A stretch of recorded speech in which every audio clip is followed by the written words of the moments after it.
I can. Okay. I'll talk about Subhash Khot's work now.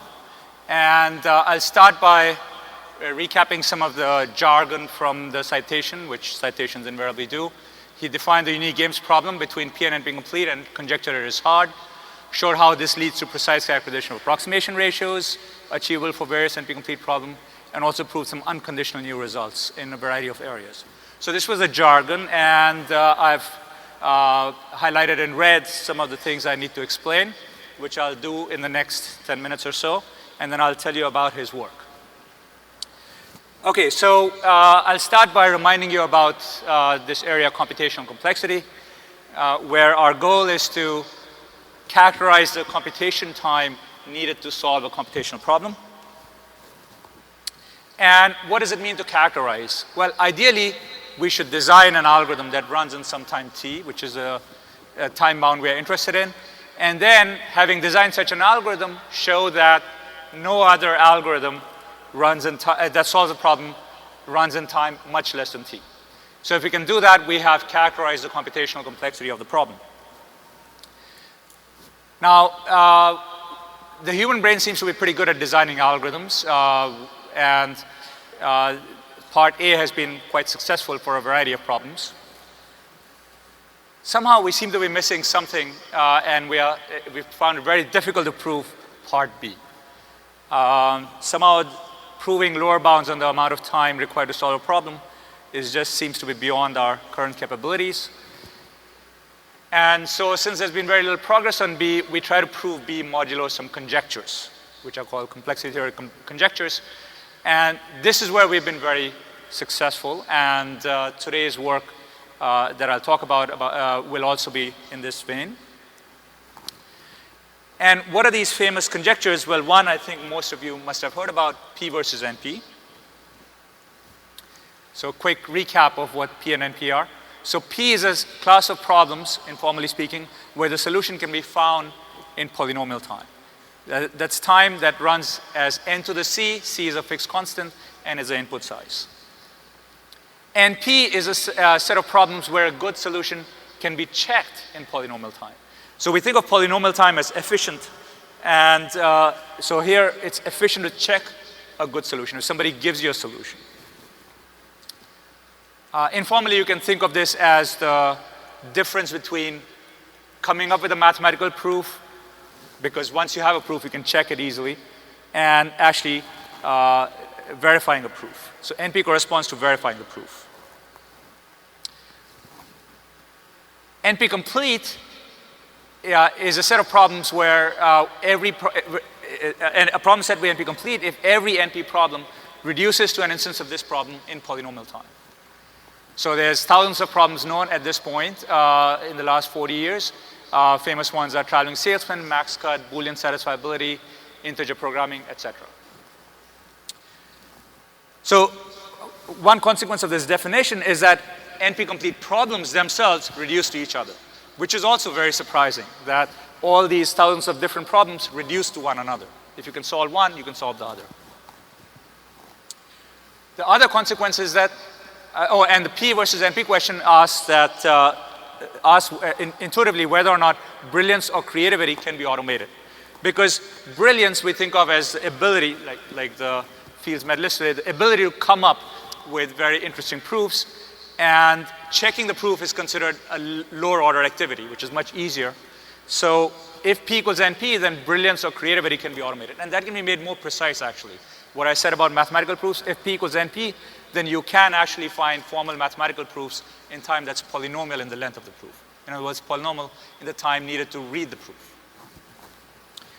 So that's a P versus NP question. And if P not equals to NP, which is what most people believe, then it follows that NP-complete problems cannot be solved in polynomial time. Because every NP problem can be reduced to an NP-complete problem. So if an NP-complete problem could be solved in polynomial time, then P would be equal to NP. So this is an example of what I said earlier, that we try to prove B in the previous slide, modular conjecture. So here, the conjecture P not equals NP implies that every NP-complete problem cannot be solved in polynomial time.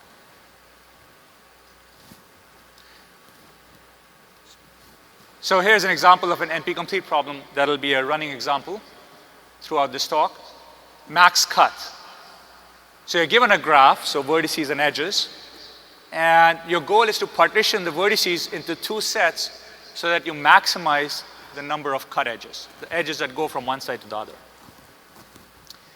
So in this case, the max cut is consists of those two parts, and it maximizes the number of edges going from one part to the other. So this is an NP-complete problem. It was proven to be NP-complete very early on in the 70s. And formally, the NP-complete problem is not the optimization problem that I stated, but the decision version. Given a graph G and K, graph G and a number K, does G have a cut with at least K edges? Formally, that's the NP-complete problem. But in this talk, I'll blur the difference between decision versions and optimization versions. So the question is, what is, given that it's hard to actually find the optimum cut, what is the complexity of finding an approximately optimal cut? So a cut which doesn't quite maximize the number of cut edges, but approximately optimizes that. So such questions are of great practical and mathematical interest. Practical, obviously, because thousands of problems in all these variety of domains are NP-complete. So if you can compute very good approximate solutions to them, that's of great practical interest. It's also of great mathematical interest. A lot of mathematics is about exact characterizations. You saw this also in the last 2 hours. A lot of the interesting mathematics is about exact characterizations.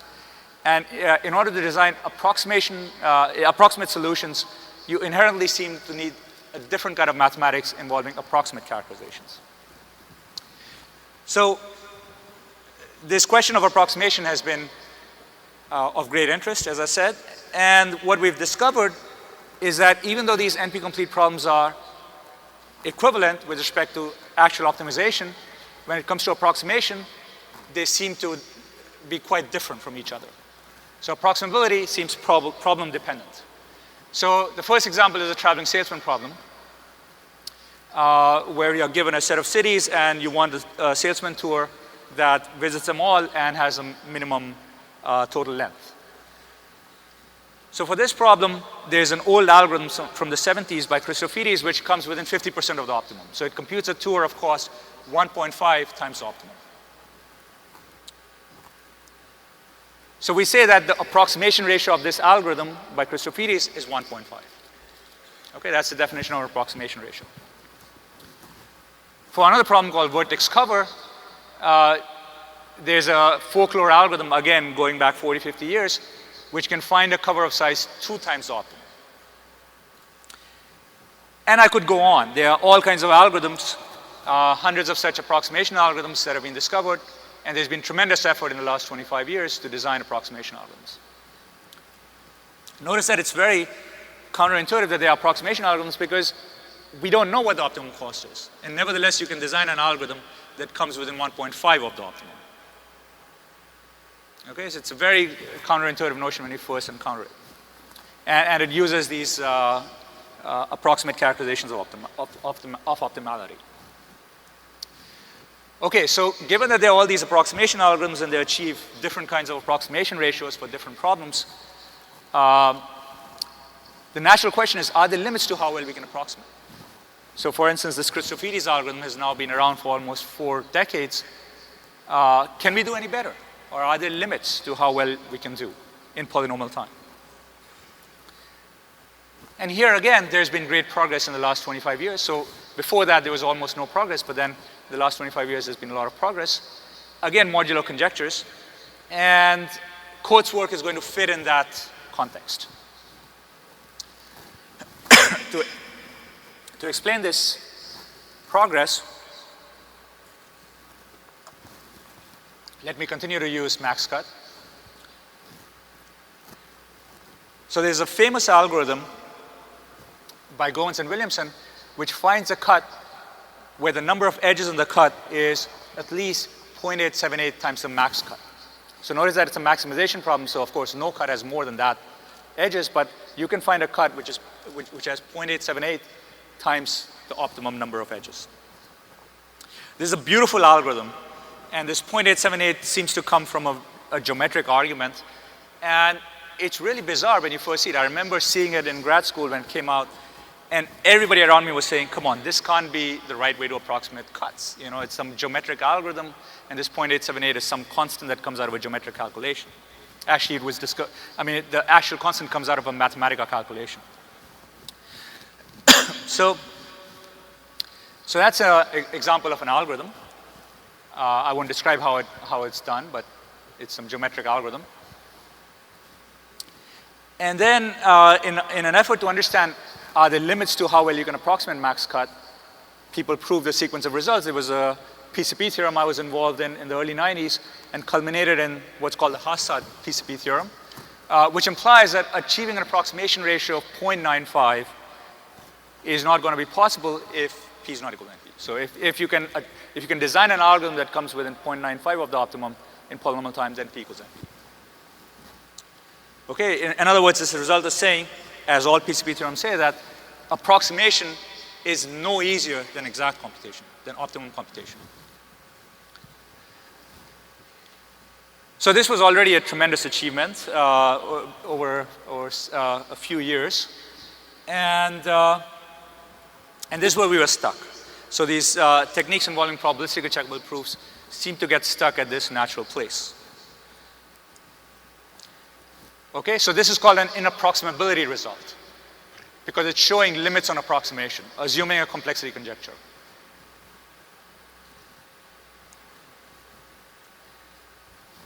And then a result of Khot, Kindler, Mosul, and O'Donnell using a very related result of Mosul, O'Donnell, Oleskevich showed that actually achieving approximation ratio 0.878 plus epsilon for any epsilon. So just a little bit better than the Gomez-Williamson algorithm implies that the so-called unique Gibbs conjecture of Khot is false. Okay, so this result captures some of Khot's contributions. So Khot introduces unique Gibbs conjecture and showed its usefulness, and this paper shows for the max cut problem that that conjecture implies that you cannot do better than 0.87, this algorithm. This is just a phenomenal result because it also explains in a very novel way where that 0.878 came from, and I'll say more about that in a little bit.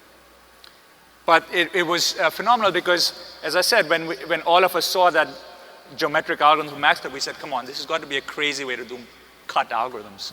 But this shows that going beyond that 0.878 involves crossing some very tremendous hurdles. Okay, so this unique Gibbs conjecture, what is that? So it's something I'll describe now. All right, so that's this kind of result is called a threshold result because it shows that the current algorithm is the best. So we know that there's an algorithm which achieves a certain approximation ratio, and this result says that doing any better is NP complete. Okay, so there's a threshold of approximability. A priori, it need not be the case that there's a threshold of approximability, that maybe in polynomial time you can achieve some approximation, and then you increase the time more and more from polynomial to exponential, and you can keep getting better and better approximations. That's a priori true, and it probably is true for several problems, but for this problem, there's a threshold, a sharp threshold. All right, so story in a nutshell, before I dive into a little bit more detail. Again, recapping, that there are interesting approximation algorithms for many NP-complete problems. That's a vast literature. There's also a vast literature on inapproximability results, the so-called Pcp theorems. And then the work of Khot and others post-2002, after Khot introduced this methodology, results in, for a significant group of problems, this threshold of approximability being determined, assuming the unique Gibbs conjecture.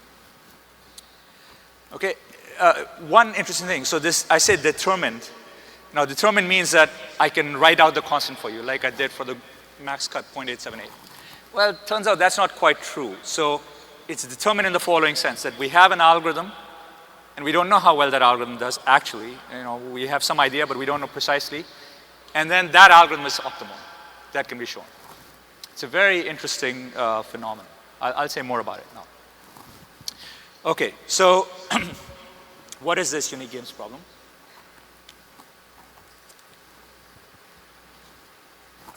It's deceptively simple. And you would wonder why you never saw something like this before.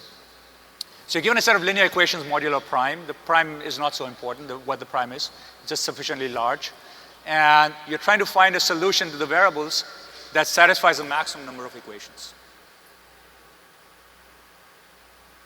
Okay, so in high school, we learn how to solve systems of linear equations. So of course, if you want to solve the system, you can do Gaussian elimination.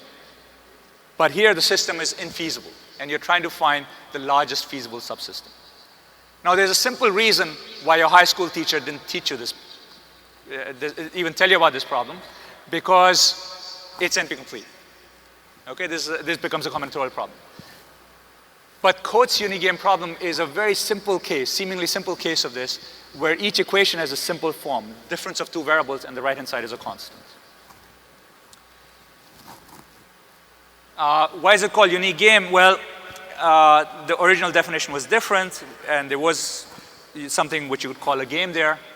And so I won't describe that, but the uniqueness refers to the fact that in such an equation, if it's actually satisfied, then for each value of xi, there's a unique value of xj that satisfies the equation. So that's what uniqueness refers to. The game aspect, yeah, you can forget about it. Subsequent work has shown that this form of the problem is sufficiently general. So Unigame's conjecture from this paper of, as I said, it's an updated version, the original version was different, is that given an instance in which, say, 0.99, this 0.99 is just any constant arbitrarily close to 1, fraction of equations are satisfiable, it is NP hard to satisfy more than 0.01 version, more than 0.01 fraction.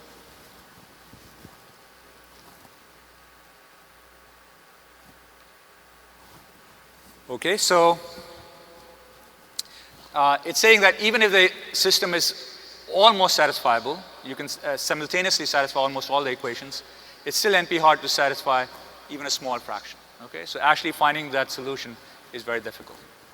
Now, as I said, this is known for more complicated systems of equations, involving 3 variables per equation, but this form is open, and Khot conjectured in 2002 that it's NP hard. It was a very serendipitous and very insightful conjecture because it seems to balance between easiness and hardness. And over the years, over the last 12 years, more and more implications of this have been found, and I'll describe some of those. All right, so turns out that the unigame's conjecture implies that the standard approximation algorithms, these geometric algorithms based on linear programming or semi-definite programming, there's a standard technique for designing approximation algorithms. These algorithms are optimal for a variety of problems. Okay, I won't read this list, but you can see there's a lot of problems here. And these are all well-studied problems in the field. And not only does it imply that, but it implies that in a very, very surprising way. So it turns out that in many of these cases, the failure of the standard approximation algorithm, when you find an instance on which it doesn't approximate very well, that failure and that instance is used or converted into an inapproximability result. Okay, and I'll show an example of this in a couple of minutes.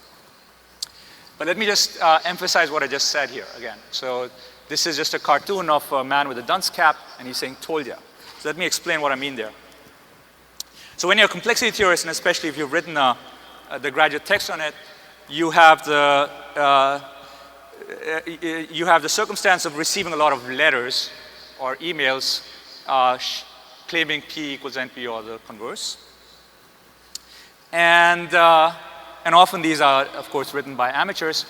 And the simplest kind of email that I get is, somebody's claiming P is not equal to NP.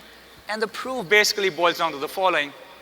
The obvious algorithm doesn't work, right? You have to enumerate all possible solutions, and that takes exponential time, right? So this is clearly the solution you have. This is clearly the algorithm you have to use because, of course, you have to go through all possible solutions, right, to see that they don't work, and therefore P is not equal to NP. Okay, this is the dunce's proof of P not equals NP, or the amateur's proof.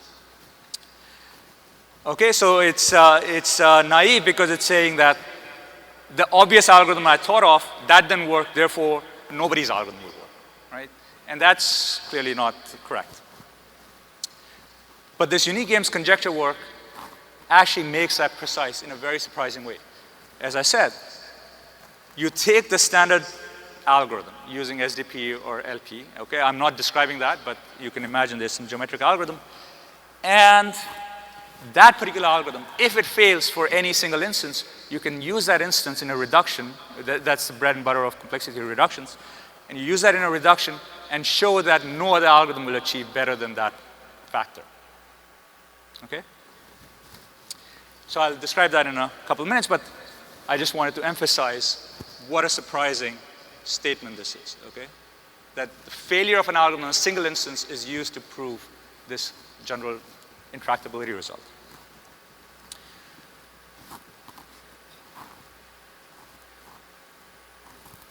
Okay, so as a citation mentioned, efforts to apply, prove, or disprove UGC, so all of these have been done, and I plead guilty to have tried to do all of these as well, have also yielded a treasure trove of new unconditional results, which often don't use, don't even mention the unique games conjecture. In that sense, they're unconditional. In analysis of Boolean functions, harmonic analysis, isoperimetry, invariance principles, etc., high-dimensional geometry, embeddability of metric spaces into each other. So I'll describe a few of those.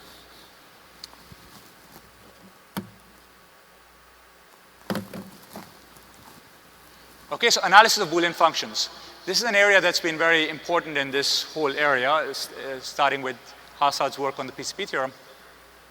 And I'll quickly describe what it does. So Boolean function as in functions whose value is 0 and 1, Boolean. So I'll describe it with this setting where it was actually discovered from social choice theory. So you have n voters, and the ith one is voting xi, which is Boolean, 0, 1. It's voting for Democrat or Republican or whatever. And there's a voting scheme which combines these votes and generates a single decision, binary decision, F. And this, in social choice theory, people study the properties of different voting schemes. And so I'll think of this voting scheme as labeling a hypercube. So this space 0, 1 to the n by a bit, okay? So I'll draw it conceptually like this hypercube. And the collective decision is f of x1 through xn. So that's the setting. And in social choice theory, you try to understand the properties of different voting schemes and their advantages and disadvantages. And here we'll be interested in noise stability. So noise stability sub rho is the probability that this decision doesn't change if a random subset of rho fractional voters flip their votes.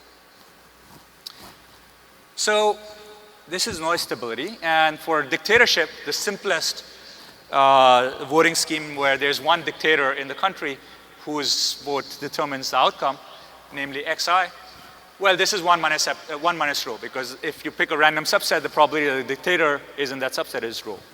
So the probability it doesn't change is 1 minus rho. And the question that came out of this study of unique games and approximability was, what is a stabilized function that is not close to a dictatorship? Okay, I won't make that precise, but what's not close and so on. And, but this was an intuitive statement. And the answer is majority. Okay, and this was this paper of Mosul, O'Donnell, Leskevich, which I mentioned earlier. So this was conjectured that majority is a stabilized function by the KKMO paper, and it was proven by this other paper using invariance principles and isoperimetry. So you can imagine that you need some tools because you're trying to show that this function is extremal in a large set of functions. Okay, so using this, you can actually prove the result I mentioned earlier, that 0.878 plus epsilon approximation of max cut implies that the unique games conjecture is false. Namely, you get a polynomial time algorithm for unique games. So here you see an example of what I said earlier, the magic of complexity, computational complexity, that you can transform very different looking problems into one another. And here we'll transform unique games into max cut. So the idea is to do a reduction. You start with any instance of a unique games problem, and we are going to convert it into an instance of max cut, namely a graph. And the idea is that you replace each variable by a 17-dimensional hypercube, where 17 is this modulus, the prime with respect to which you're considering the equations. And okay, this is a sped through description. I don't expect you to understand the details, but if the constraint is something like x minus y equals 11 mod 17, then you connect 2 points of the two hypercubes for x and y, if the corresponding points make a certain angle. Now, this making a certain angle for two different binary vectors just corresponds to the fraction of coordinates in which they differ. So that's like the noise operator. Okay, so y is a noisy version of x. And the amount of noise is a very precise number, theta sub GW, which I'll say in a second where it comes from. And the point is that you can show that if majority stabilist, the theorem from the last slide, and some other additional harmonic analysis, you can show that approximately optimum cuts in this new graph can be decoded to a good solution for the unique games instance. And this 0.878 corresponds to the noise stability of majority. And this is where this, now I want to explain this theta sub GW, this special constant in here. This is an example of what I said earlier, the Dunce's proof, right? That if the algorithm fails for one instance, then you can convert it into an inapproximability result. Well, this theta, this instance, you know, these hypercubes and this angle, theta GW and so on, this is exactly the hard instance for the Gomez-Williamson algorithm. So we knew that the Gomez-Williamson algorithm has bad instances where it does 0.878. This is one family of such instances, and you can use that to construct, to do this reduction. Okay, so this is an example of how in this area, you can convert the failure of an algorithm on a single instance to this result which says that all algorithms won't work. Okay, so you see that from the last line, it's following that if you had a good algorithm for max cut, then you would have a good algorithm for finding approximately optimal cuts, and then you would be able to convert those approximately optimal cuts to a good solution for the UG instance. Okay, so this is the general methodology in all these results, and it started with this paper of 2002 by Khot, where he formulated this hypothesis and this methodology, and since then there's been this flurry of work, including by Khot himself. All right, the other thing I wanted to mention was, that the citation also mentioned was the study of low distortion embeddings of metric spaces. And this is, again, an important area in algorithm design, which asks the following question. How similar are two metric spaces, x d1, so x is a set of points, d1 is a metric, and y d2? Clearly, this is a basic question in analysis, like how different are L1 and L2. But it's also important in algorithm design because sometimes it happens that we have algorithms for one metric space which we want to generalize to other metric spaces.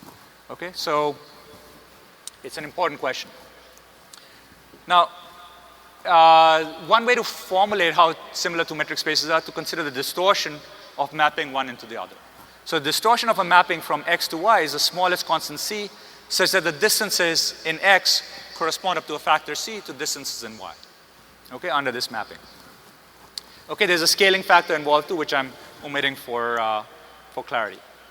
So the seminal result in this area was a paper of Bourgain in '85, which showed that every endpoint metric space is an embedding into L2 with distortion log n. Okay, L2 is in some sense the simplest metric space you can think of, and even every endpoint metric space is an embedding into L2 with distortion log n. So there's been many algorithmic implications of this kind of work, and it's a big area.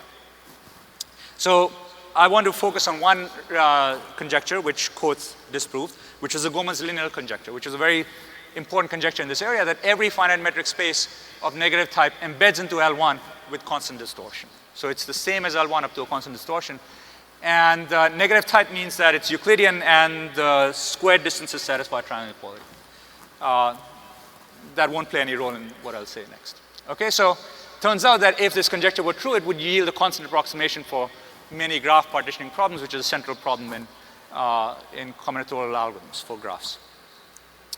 All right, so most of us believed in this conjecture or something like it should be true, but Khot and Vishnoi showed that it's actually false. The distortion is more than log n, and then Chior, Kleiner, and Naor have improved it to log n to the epsilon. So it's known that square root log n is an upper bound. So this is almost optimal. And how does this connect to unique games? Well, Khot and Vishnoi used insights from unique game instances that had arisen in these hardness results and cleverly constructed a negative type metric with this property. And their proof that it doesn't embed is also a tour de force, and it's been greatly generalized by Khot and Naor to apply to other metric embedding problem. So this was a very seminal result in this field. Here's another unconditional result involving forms and parallel repetition and unique games. So this is a completely geometric question. So what is the smallest surface area of a shape lambda in d-dimensional real space such that lambda plus integer translations tile the entire space? So this is a form problem which was posed by Kelvin, Lord Kelvin, in the 19th century for d equals 3. So this was completely open. We knew that the unit cube, since the unit cube tiles the space, we know that the surface area of unit cube, namely 2d, is an upper bound. And the unit sphere surface area must be a lower bound. Of course, it doesn't tile, but still, every body of unit volume must have at least the surface area of a unit sphere, so square root d is a lower bound. And we didn't know anything beyond that. And Kinlow, Donald, Rao, and Vigdorsen showed a form construction with area square root d, and also gave the best construction for d equals 3. So a centuries-old problem. And this construction was inspired again by unique games. So it was inspired by a counterexample of Ra's to a well-studied approach for proving the unique games conjecture. So he showed that this approach doesn't work, and then from that example, the insight was obtained. So okay, so there are other results of Khot, which I won't mention. Well, I'll just put on the slide here. There are results having to do with 7 different programs and showing that unique games problem is easy when constrained graph is random or random-like. He also has other contributions that don't use the unique games conjecture. So there's inapproximability results that don't rely on the unique games conjecture, like, for instance, for the shortest vector in integer lattice. So geometry of numbers was mentioned. This is a central problem in there, and he showed the inapproximability of that. He also has the best progress today on proving unique games conjecture with Moshkowitz. Okay, so in conclusion, Khot's 2002 definition of unique games problem and unique games conjecture proved very prescient, and subsequent work, including his significant contributions, led to an exciting decade of new discoveries in theoretical CS, with more to come. So this was all very unanticipated. It was very surprising. I was his dissertation advisor, and originally when he told me the unique games conjecture, I was not so impressed, but he pushed on with it and came up with really beautiful insights, and also motivated others to work on it. And so congratulations, and I'll stop there. Thank you. Thank you.